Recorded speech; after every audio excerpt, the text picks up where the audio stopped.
There are some games that have rather silly titles, but Mon Yu, defeat monsters and gain strong weapons and armor. You may be defeated, but don't give up, become stronger. I believe there will be a day when the heroes defeat the Devil King would have to be the most ridiculous. From here on, we're just going to call it Mon Yu. Mon Yu is created by Experience Inc., a seasoned dungeon crawler developer with some impressive and shorter titles under their belt. What's it like? Decide on your party, stock up on potions, and prepare to be annihilated a lot as we review Mon Yu for Nintendo Switch. Now before we dungeon dive into this review, would you mind annihilating that like and subscribe button? It really helps creators like me get found on YouTube, and I can't thank you enough for doing so. Mon Yu has a rather bare-bones story about the land of Tir Ner Bulk, a land of fairies. There's a giant Dragon King tower that looms over the town, and your heroes are charged with retrieving treasures that can restore peace to the world after they have been stolen by 7 Devil Kings, who turned the tower into an evil dungeon. That dungeon is where the majority of the game will be set, and after you choose one of 3 different playstyles, A, B or C, that determine your level growth and map functions. Type A is carefree, Type B is standard, and Type C is challenging. Choose wisely, as you cannot change after starting the game. Outside of this dungeon, the game only consists of a few screens, one being the Queen's Chambers where you will resurrect, and the other being the Heroes Guild. The Heroes Guild will allow you to create and respec your team, which turns out to have a few pitfalls, and I will cover that later. Firstly, there's a lot of classes and portraits, yet surprisingly, there's only 2 spellcasting classes. Once you have assembled your team to arrange their formation, with warriors and melee characters to the front and range to the back, you then venture forth into the dungeon.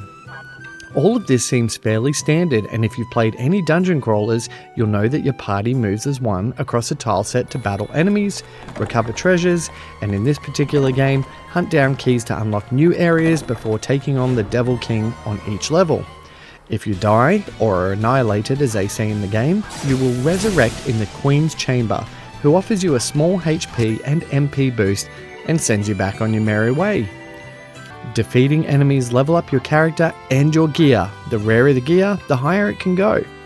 While on paper all of this seems like a very interesting concept, it essentially boils down to a tedious grind as progress in the dungeon resets after you die. Although enemies can be determined by the colour of the skulls floating about in the overworld, the game just feels so wildly unbalanced, with some enemies, who aren't particularly strong, decimating your team, while others are defeated within the first turn of combat.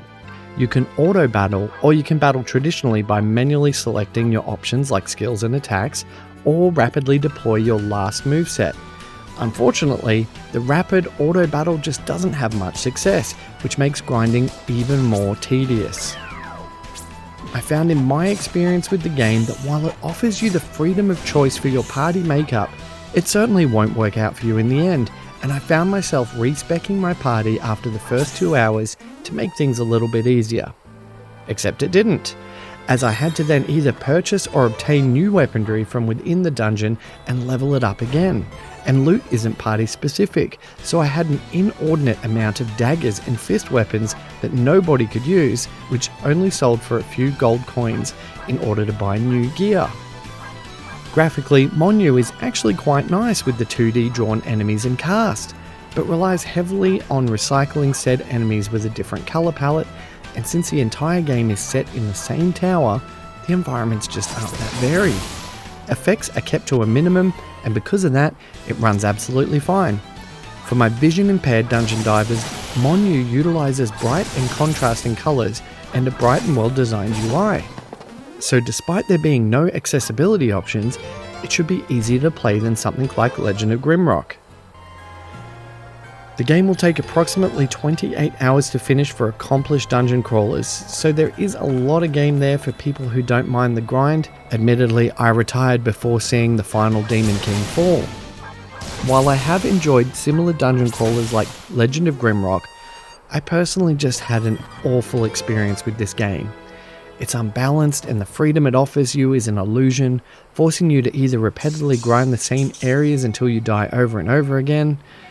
I dislike writing reviews like this because Mon Yu doesn't do anything overtly offensive. It simply just feels like a bare bones dungeon crawler that lacks any fun.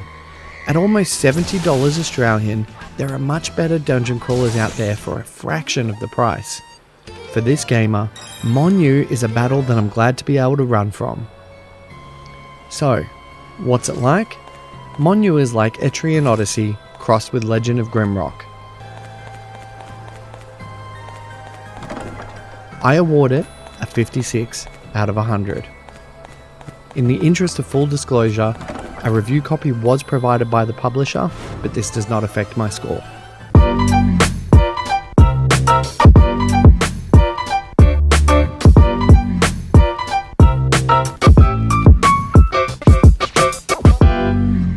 Thank you so much for watching my video. I hope you enjoyed it. Because of amazing people like you, What's It Like is now my full-time job.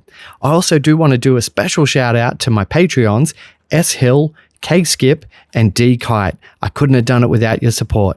Thank you.